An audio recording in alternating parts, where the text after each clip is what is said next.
కొమరం భీం ఆసిఫాబాద్ జిల్లా కేంద్రంలోని డయాలసిస్ కేంద్రంలో 5 బెడ్లు మాత్రమే ఉండటంతో రోగులు ఇబ్బందులు పడుతున్నారు. సుదూర ప్రాంతాలకు వెళుతూ ప్రైవేటు డయాలసిస్ కేంద్రాల్లో వైద్యం చేయించుకుంటున్నారు. ప్రైవేట్లో డయాలసిస్ చేయించుకోవడానికి డబ్బులు లేక ఇబ్బందులు ఎదుర్కొంటున్నారు. ఇక జిల్లా కలెక్టర్ తక్షణమే స్పందించి జిల్లా కేంద్రంలో ఉన్న డయాలసిస్ కేంద్రానికి అదనంగా 20 బెడ్లు ఏర్పాటు చేయాలని, డయాలసిస్ అవసరమున్న రోగుల్లో ఆదుకోవాలని జాతీయ మానవ హక్కుల కమిటీ జిల్లా చైర్మన్ రాథోడ్ రమేష్ విజ్ఞప్తి చేశారు. జిల్లా కేంద్రంలో ఉన్న డయాలసిస్ కేంద్రంలో 5 బెడ్లు మాత్రమే ఉండడం వల్ల ఈ పేషెంట్ మంచిర్యాల జిల్లా లేదా ఆదిలాబాద్కి వెళ్ళి డయాలసిస్ సొంత ఖర్చులతోని డయాలసిస్ చేసుకునే పరిస్థితి ఉంది. ఇలా జిల్లాలో అనేక మంది డయాలసిస్ రోగులు సుదూర ప్రాంతాలకు వెళ్ళి ఆర్థికంగా నష్టపోతున్నారు. వాళ్ళ దగ్గర ఆర్థిక పరిస్థితి కూడా బాగాలేదు.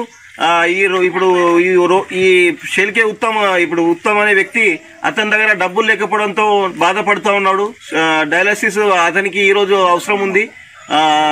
జిల్లా కేంద్రంలో ఉన్న డయాలసిస్ కేంద్రంలో మేము కొత్త పేషెంట్ని తీసుకోవడానికి అవకాశం లేదు. మేము జిల్లా కలెక్టర్ గారు కూడా ప్రపోజల్ పెట్టాము. ఇంకా ఆసిఫాబాద్ జిల్లా కేంద్రంలో 20 డయాలసిస్ కోసం బెడ్స్ కావాలని చెప్పేసి. మరి ఈ విషయంపై జిల్లా కలెక్టర్ గారు సంబంధిత శాఖ అధికారులు తక్షణమే స్పందించి ఆసిఫాబాద్ డయాలసిస్ కేంద్రంలో అదనంగా 20 బెడ్స్ తక్షణమే మంజూరయ్యే విధంగా చర్యలు తీసుకొని ఇక్కడున్న డయాలసిస్ రోగులను ప్రభుత్వం ఆదుకోవాలని చెప్పేసి మేము జాతీయ మానవ హక్కుల కమిటీ తరఫున విజ్ఞప్తి చేస్తాం. కొమరం భీం ఆసిఫాబాద్ జిల్లా కెరమేరి